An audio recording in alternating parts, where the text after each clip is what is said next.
First of all, a big thanks to Cyberport for making these reviews happen, and as always, the links will be down in the description below. Today I want to review the AOC AGON AG271QG, and this is not just one gaming monitor, it's definitely one of the gaming monitors these days for a few good reasons. And just to cover the main specs here, 27 inches, 1440p IPS, which already sounds really good, but the highlight here is definitely the impressive G-Sync support with up to 165 Hz.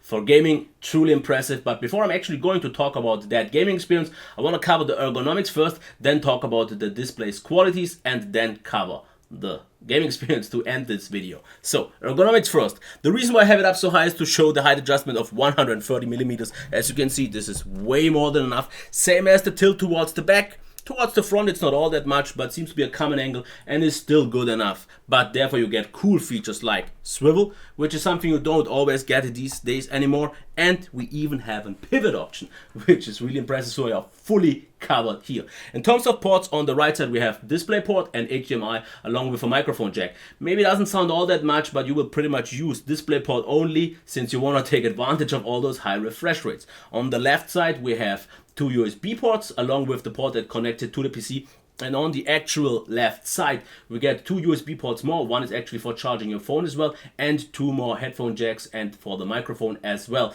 So here everything is absolutely totally fine. So now let's talk about these panels' qualities to cover that. And here I have to say, first of all, out of the box it doesn't come pre-calibrated, and I have to say the standard calibration seems quite off, because it was even set to warm and everything was just way too warm, way too yellowy. You can adjust it, set everything to normal, but it still looks a little bit wrong.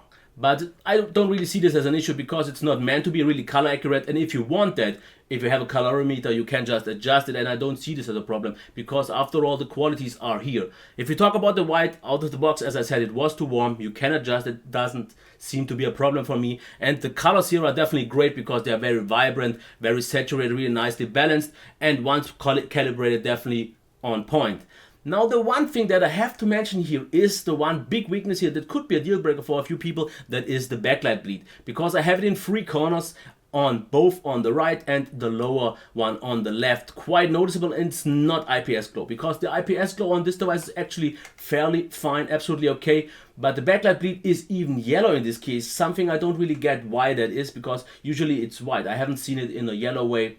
So just keep that in mind. That could be a problem. But what I want to also add here is, since this device isn't out already all that long, it could be a quality control issue, and I think it's maybe one of the early badges. Once they maybe get that out of the way, sort it out, and you get a proper one, this shouldn't be a problem. And then the display's qualities are absolutely totally fine once calibrated, especially since I didn't really mind it for gaming. If you are someone who also wants to edit videos or pictures on this, then you definitely have to calibrate it first, because out of the box I would definitely try to get it as close as possible to my pre-calibrated Dell monitors. But I don't see this as an issue because games looked fantastic, movies and everything else looked just fine. And if you don't have it side by side with something calibrated, you mostly won't even notice, and especially as a gamer I don't think that matters all that much. But since we're already talking about that gaming, let's talk about that gaming experience. After all, this is a gaming monitor with G-Sync support up to 165 Hz, and this is the first time that I've experienced this.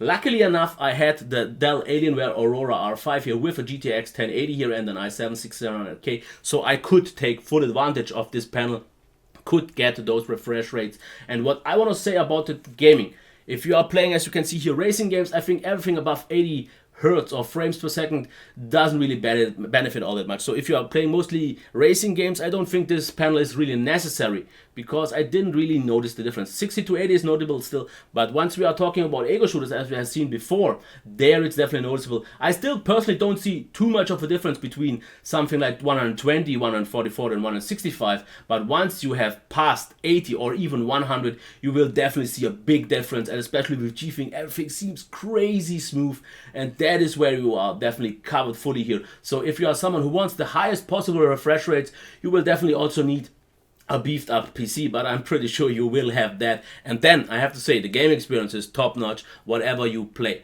And I have to also say, just in terms of specs, you can check, for example, my Dell Aurora R5 gameplay video to see what you can expect in terms of graphics performance. But to end this video in terms of this panel, I have to say In terms of ergonomics, I'm super pleased, and in terms of gaming experience, I'm super pleased, because there I didn't even bother so much about the backlight bleed. Of course, if you use this as your main monitor and you have a lot of black on your screen, it was definitely noticeable and it could bother you. In games, even in Doom, it didn't bother me so much and it wasn't a problem, which is pretty much the only downside here. And I still say that I think this is a quality control issue, because I've checked the forums and all that. I've seen a few people that had pretty much the exact same backlight bleed that I had, but I've also seen a few people who said they compared with something like an ASUS, a comparable one, and said this one had even less backlight bleed and the colors and everything else were just better. So just keep that in mind. And then if the backlight bleed is sorted out, and if you don't have an issue with that, I can definitely fully recommend this, because the overall qualities are great. And as you can see here, by the way, one thing that I didn't even mention, we have a power brick here. This means only a thin cable gets actually into the monitor, so you don't have the clunky big one here in hand. So this is definitely already making ergonomics even better, where it's already one of the best ones. In terms of display's qualities, as I already said, not accurate out of the box, but you can get it there, I'm pretty sure of that. But overall, it is a great package. In terms of value, it's fine. Depending on the price that you get, somewhere between 700 and 800 euros is definitely comparable with all the other gaming models at this price range, but it's definitely one of the very few ones that gets even up to 165 Hz. Even though I don't think it's necessary, I would have been already fine with 144, absolutely. But it's definitely nice for everyone who wants the highest possible frame rates. This is definitely the one to go for. Like I said, just keep one thing in mind: the backlight bleed. Besides that, I don't really have anything to complain about, because even the colors that maybe aren't perfect or natural or accurate, this is definitely nothing that doesn't bother me, because once you see a game on this, with the high refresh rates, with the really super sharp panel and the really good amount, because it doesn't really have any IPS glow, you will be fully satisfied. And that's all I can say. If you have any further questions, just leave them down below. If you like the review, give it a thumbs up and maybe subscribe to the channel. And I wish you a nice day. See you next time. And once again, a big thanks to Cyberport for making this review happen. Okay, until next time, bye.